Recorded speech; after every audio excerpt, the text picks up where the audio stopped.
Hey there, subscribe to my channel, and also press this bell icon so you never miss any new updates, cause whenever we upload new video you will get a notification on your phone. Going to hear a conversation between an agent and Scott. First, you have some time to look at questions 1 to 5.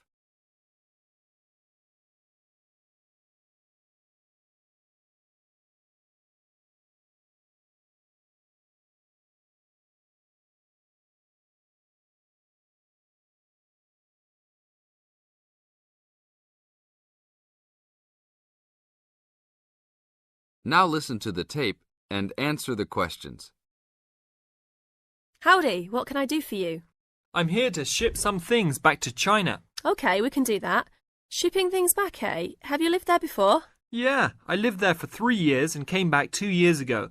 Now I'm going back to start my own business. Really? Did you ship things with us last time? No, I used a Chinese shipping agency. Well, I'll just let you know that rates have changed recently.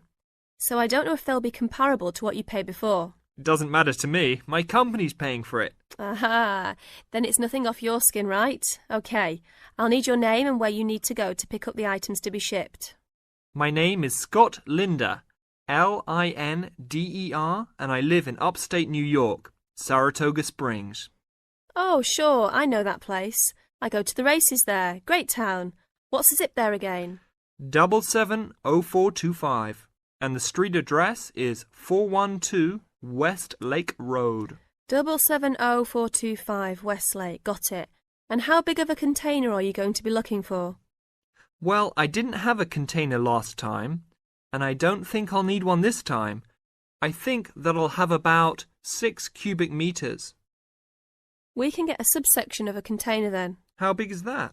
It's 2 meters wide and 3 meters long. 2 meters high, right? Yes, sir.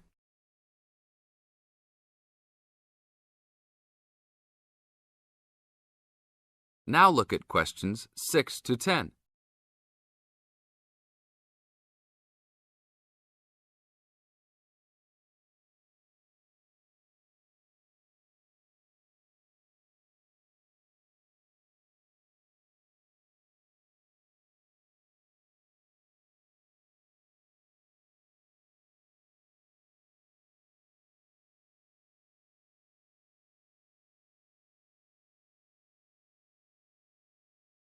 As the talk continues, answer questions 6 to 10. And for customs, I need to know what sort of items will you be shipping? Mostly furniture. But we'll also have quite a few boxes of books too. Any clothing? Nope, but we'll have some bicycles and wood that we use for a loft bed. Be careful with those bicycles. I hear bicycle theft is a big problem in China. Not if you know how to secure your bikes and where to store them. Well, good luck. How valuable do you want me to list the entire shipment as being? Let's say about $3,500. Great. Now you'll also have to go over to the customs department to check with them about shipping the wood over to China. I know there are concerns about termites, bugs, etc. No problem. It's the same wood I brought over from China last time. Then you should be okay. It's just a formality. And last of all, where would you like the shipment to be delivered? Well, I will live in Beijing, but let's ship it to Tianjin. My company will pick it up there. That's all right then. Have a nice trip. Thanks for your help.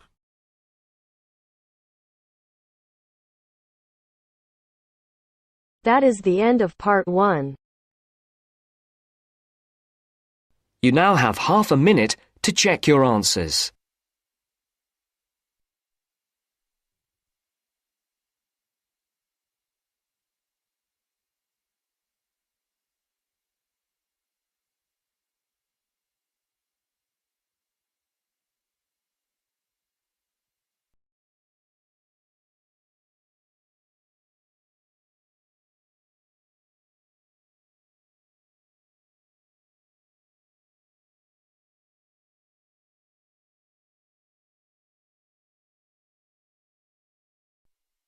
Now turns to part 2.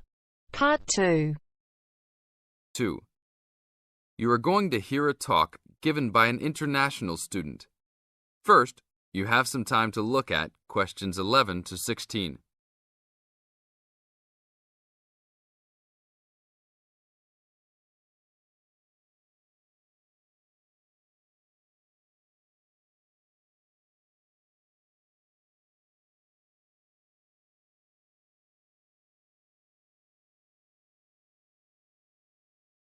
Now listen to the tape and answer the questions.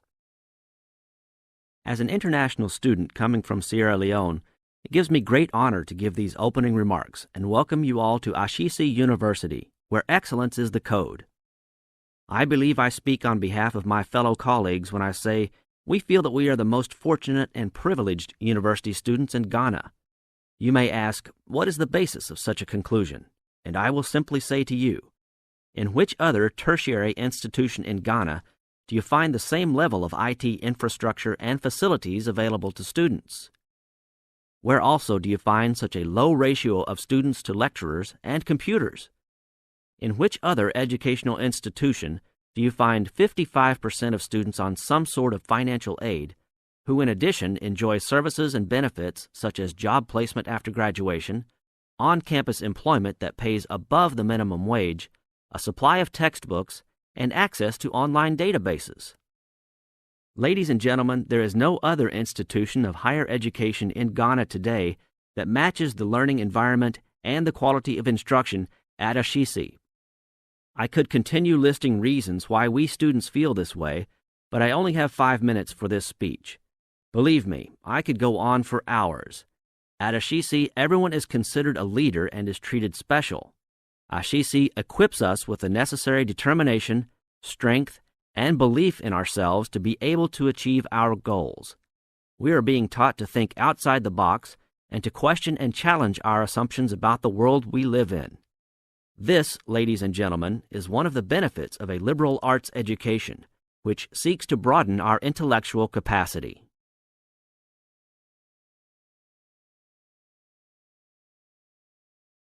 Now look at questions 17 to 20.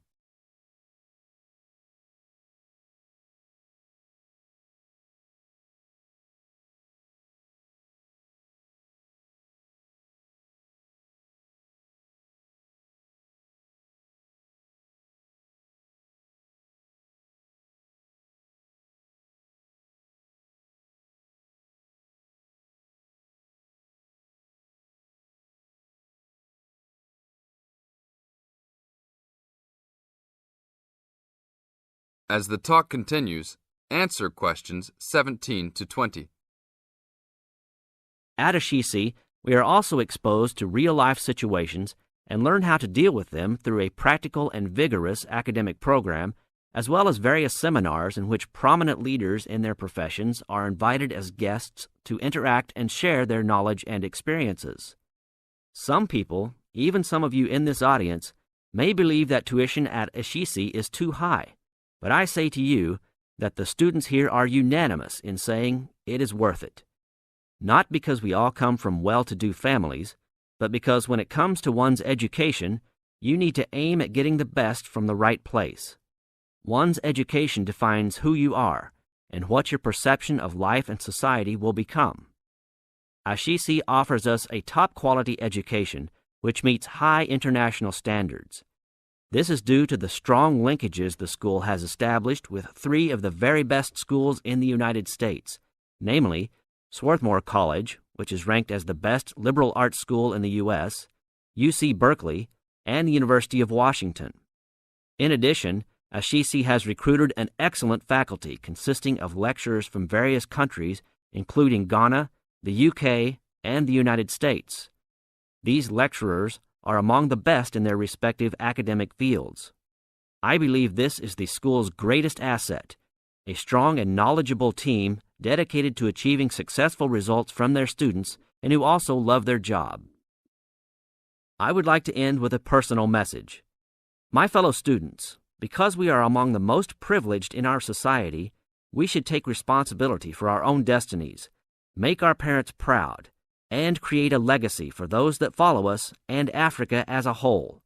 We must give back to our society after completing school and achieving our goals in life, which I believe we all can if we properly utilize our time and take advantage of all that is offered here at Ashesi. That is the end of part 2. You now have half a minute to check your answers.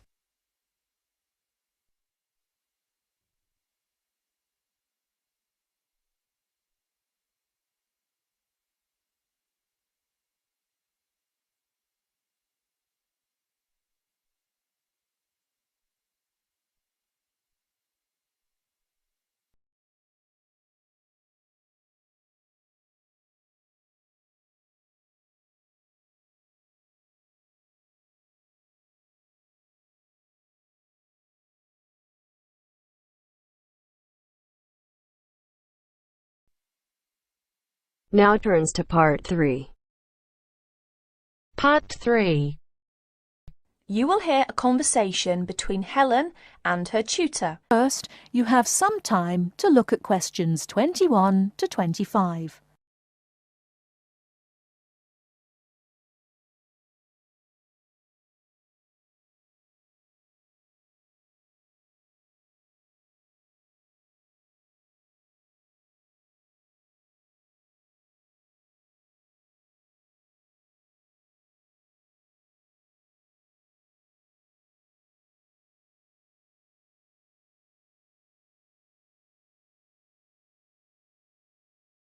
Now, listen carefully and answer questions 21 to 25. Come in. Ah, it's you, Helen. What can I do for you? Well, it's about that essay on non-verbal communication. I'd like a bit of advice, if that's all right. By all means. That's what I'm here for. How can I help you? It's about that survey you asked us to carry out about body language. Oh, yes. I asked you to investigate what sort of touching is permissible between friends of the same sex and friends of the opposite sex. That's it. And then you wanted us to go on to compare the answers we obtained from people from our own culture with the answers of people from other cultures. Well, that shouldn't be too difficult.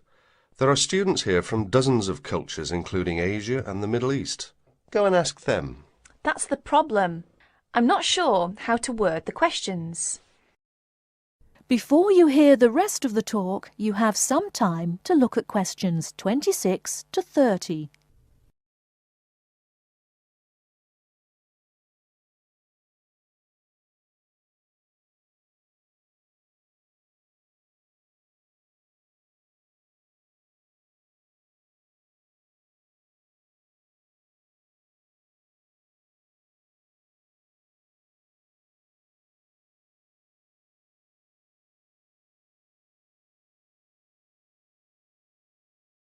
Now listen and answer questions 26 to 30. Go and ask them. That's the problem. I'm not sure how to word the questions. I think I've got far too many. People don't want to be bothered answering them all. Is that the list of questions you have with you? Let's have a look. I see. Your basic idea is fine. You've got a checklist of the parts of the body we mostly use to touch people with, and a checklist of the parts of other people's bodies that we usually touch. But you don't have to go right through the list asking a separate question about each item. You can make your questionnaire much shorter if you ask open questions. Open questions? What are they? Sometimes we call them WH questions. What, when, where. Those are examples. Oh, I see. Yes, we learned about them in grammar. I hadn't realised how useful they'd turn out to be.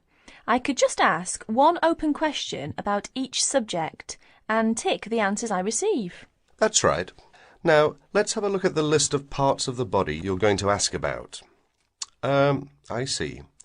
You've got the head, arm and hand, and, oh, it's over the page, the back, leg and foot. What about the shoulder and the thigh? They're important areas, and there are some others you should include too. Oh yes, of course.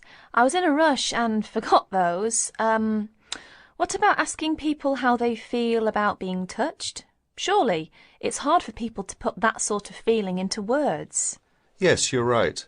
That's why it's essential to work out a rating scale for each response. Can you tell me a bit about how to use rating scales?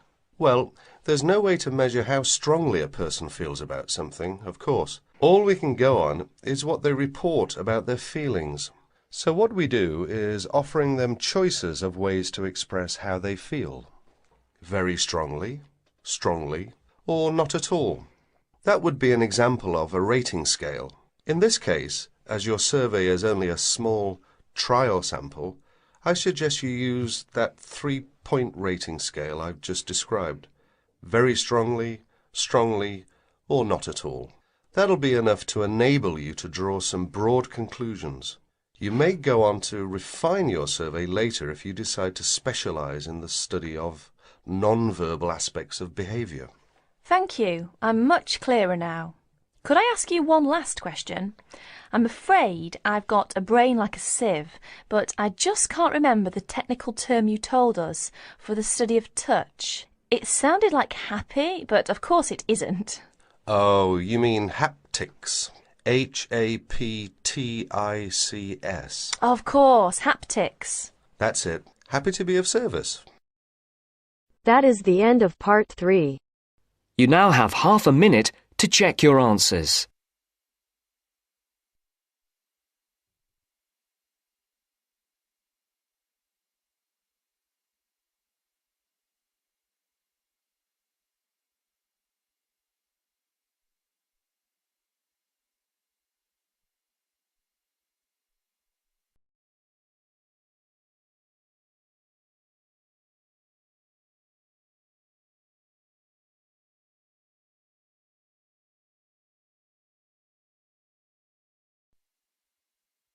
Now turns to part 4. Part 4. You are going to hear a lecturer giving a talk on a type of fundraising for business called crowdfunding. First, you have some time to look at questions 31 to 40.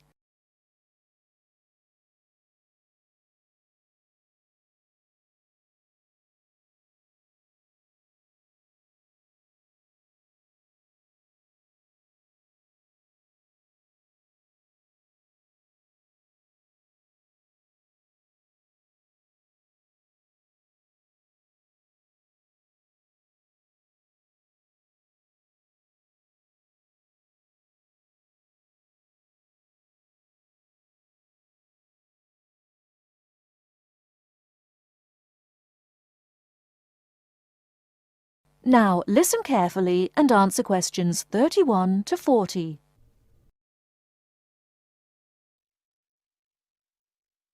Good morning, everyone. Today we're continuing our look at funding opportunities for small startup businesses. The emergence of social media has given companies the ability to connect with fans and potential customers directly. On the back of the growth in social media, a model of raising finance has emerged known as crowdfunding. This revolutionary way of raising finance began with micro-lending in the 90s. More recently, an equity-based model has emerged that allows people to invest directly in a new company.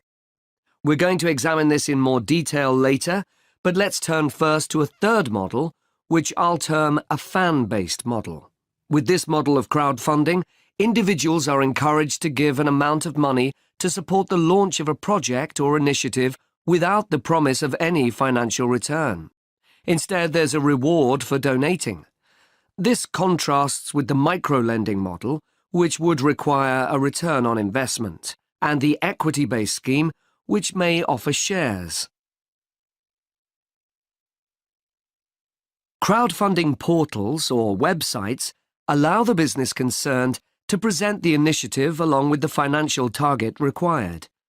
There's a fixed time limit for fundraising, and if the target amount is reached, all donations are paid to the company or individual. Whether it's an author planning to write a new book, an independent film company looking to make a new film, or a technology company with an idea for an app, the person or company needing funding would turn to its fan base for support. This is managed through one of the many crowdfunding online portals that have emerged. Of course, a fan or supporter of a particular initiative is likely to give money anyway. But donation-based crowdfunding will often make donating even more attractive by offering a rewards-based incentive scheme. Let's take a film company, for example, that needs funding for a new film. For a small set donation, the donor might be offered a free ticket to the premiere or a DVD of the film. A larger set donation might be rewarded by the chance to attend a launch event when the film goes live. Those people who make bigger donations could even be offered the chance to meet the cast of the film, whilst the highest level donation could see the person's name mentioned in the film credits. For companies that already have a significant fan base, crowdfunding offers a fantastic opportunity to raise money quickly from a large number of people, each of whom donates just a small amount of money. Compare this to the time and effort that would be needed to sell your idea to investors or your bank manager, particularly in an age when raising finance can be difficult. The company may also have links with partner companies or organizations that run fundraising events. In this case, you can significantly increase participation by working with these organizations to promote your crowdfunding project. Another significant advantage is that you can reach out to your fan base for feedback on the project while it's being developed, thus making the final product more appealing. Crowdfunding enables you to raise awareness of the product at an early stage, thus increasing the potential for sales. With so many people behind you, it can also act as a great incentive to get the best possible product out on time and on budget. However, there are disadvantages to bear in mind. The model can be described as all or nothing.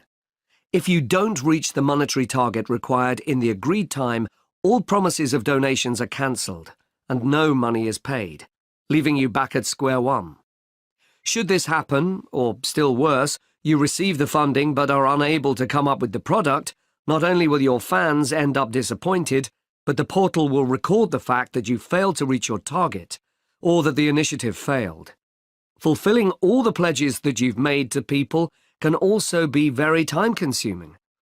For example, remembering to send out copies of books or free cinema tickets can sometimes be forgotten in the excitement and frenzy of launching your product.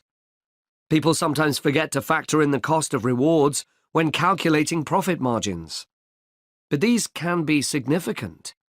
And finally, if you have a small fan base, for example, you're a new company or have a small social media footprint, raising awareness of your initiative will be challenging.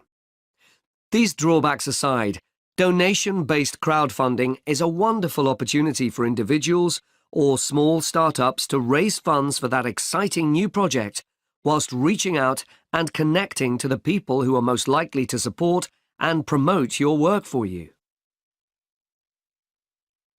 That is the end of part 4. You now have half a minute to check your answers.